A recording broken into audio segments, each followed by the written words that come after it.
Hi, my name is Matthew McClymont, and I will be representing the Got Bag today to give you a little bit more information on what we are and how we help out the environment. To start off, I'm going to just go over a little bit of fun facts and environmental things that would help getting to know our program. To start off, there's over 14 million tons of plastic that enters the ocean each year. Now that is spread worldwide, however, 14 million tons is a lot of plastic. And that does have to go down, as we will see, as population will increase, so will the per capita of consumption. Thus, plastics will go on a rise, and we will eventually see our oceans being very full. In relation to plastic pollution, there's the ESG. And the ESG is the environmental, the social, and the governance of how it affects this issue. Let me run through that quickly. So the environmental is obvious. We're polluting our oceans, we're hurting the animals in that ocean. We see it on the news, we see seals, we see dolphins, we see all kinds of marine animals being affected by this plastic issue. The social, we know that as humans, we're using too much plastic.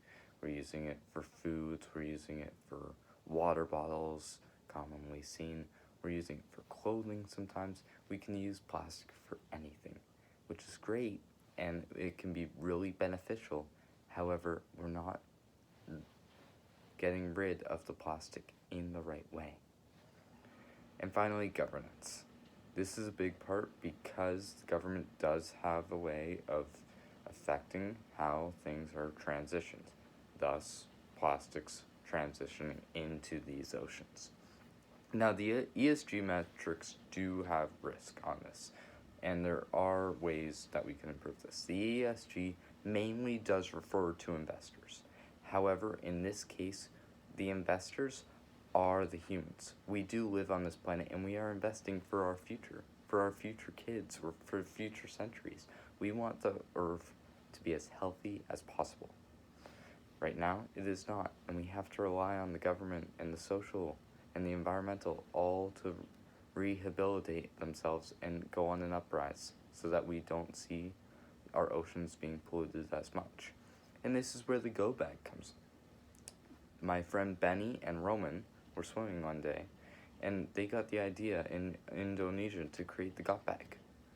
They use backpacks, and they create this. I'll go into a little more detail on how they do that, but yeah, my good friends Benny and Roman started working with over 2,000 fishermen in Indonesia, in which they would capture the plastics, clean up the area. I'll give you an example. If there's a river in Indonesia, they stop the river, they clean up the plastics, they clean up the area, and then after that they process them into degradable yarn. And with that yarn, they will send it to the producers, and they will manufacture some backpacks for young kids in Indonesia or across the world. Now, one big thing is they only do certain types of things. We can't do clothing like I'm wearing because there are biodegradable things in the plastic, and it would be dangerous to wear on our skins. Well, backpacks are different, and they do have different structures. The machine washing and the water, it would be too much for the backpack, for the clothing. I'll touch on that in a little bit because I do know you had a question about that. Also, the product life, I know you also had a question on that, so I'll just touch on it quickly and then I'll wrap it up as well. When the product, since it is recycled, there is a great value of depreciation on this, and it will be a straight line depreciation, often downwards. Because it's plastic, it can be recycled again, and we can recreate a new backpack, which I do have an idea on how to do. Let me get back to that in a couple minutes. But I do know that Benny and Roman have created a great profitable idea in Indonesia based. I'll talk about why in a second, but it's to create quality backpacks for unfortunate children in which they can sell them off for a small profit. So here's why they chose Indonesia. Indonesia was, a few years ago, recorded in 2013 as the most wastelanded area in the world. We've seen photos, we've seen graphs, charts, whatever you want to see, but it is evident that Indonesia does have one of the worst plastic rates in the world, in the ocean specifically, as they are surrounded. Because of this, they figured that they could, my friends Benny and Roman could go there, they could set up with the 2,000 fishermen I was talking about, collect these plastics, and since there's so much, it would be so easy to get their product out on the market. Nobody's doing this, and why not start in the worst spot and try to improve from there? Also, Indonesia couldn't really afford this. As I said in the ESG conversations, their government was struggling. And with the help from small companies like our JOT bag, hopefully this will increase and we will see an environmental change in the future. Moving on, I'll talk about a few early success things that we've seen in this company.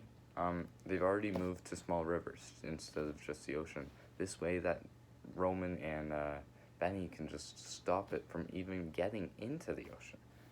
And because of this, it's preventing plastics from even getting to the marine life there, which is just a great idea and tactic.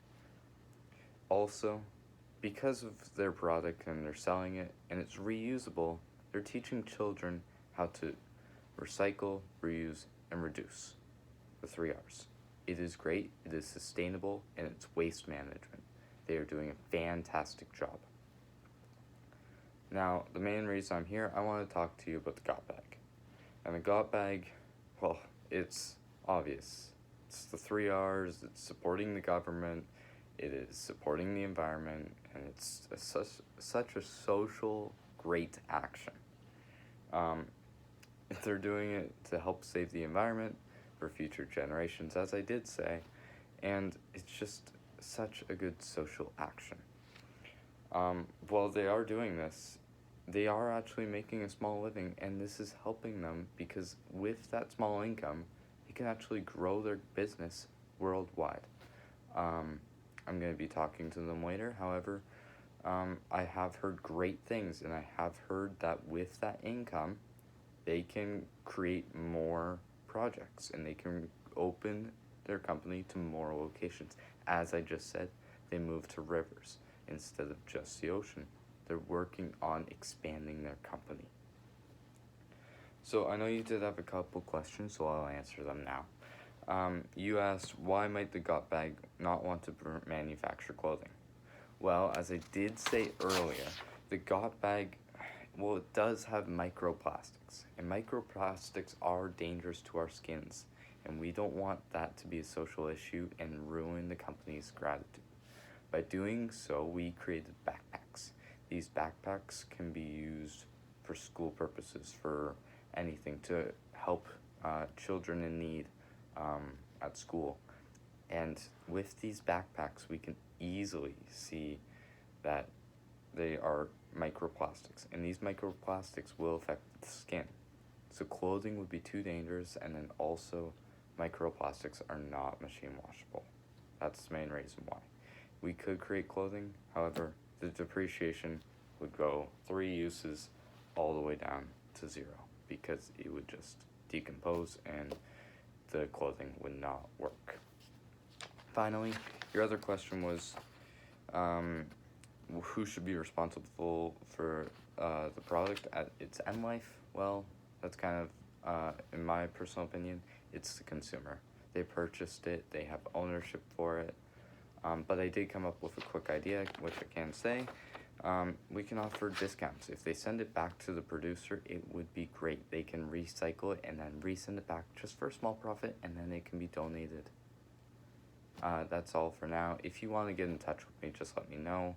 I'm available anytime to talk about the JOT bag. It's a great initiative, and I would love to talk to you about it in the future. Thank you.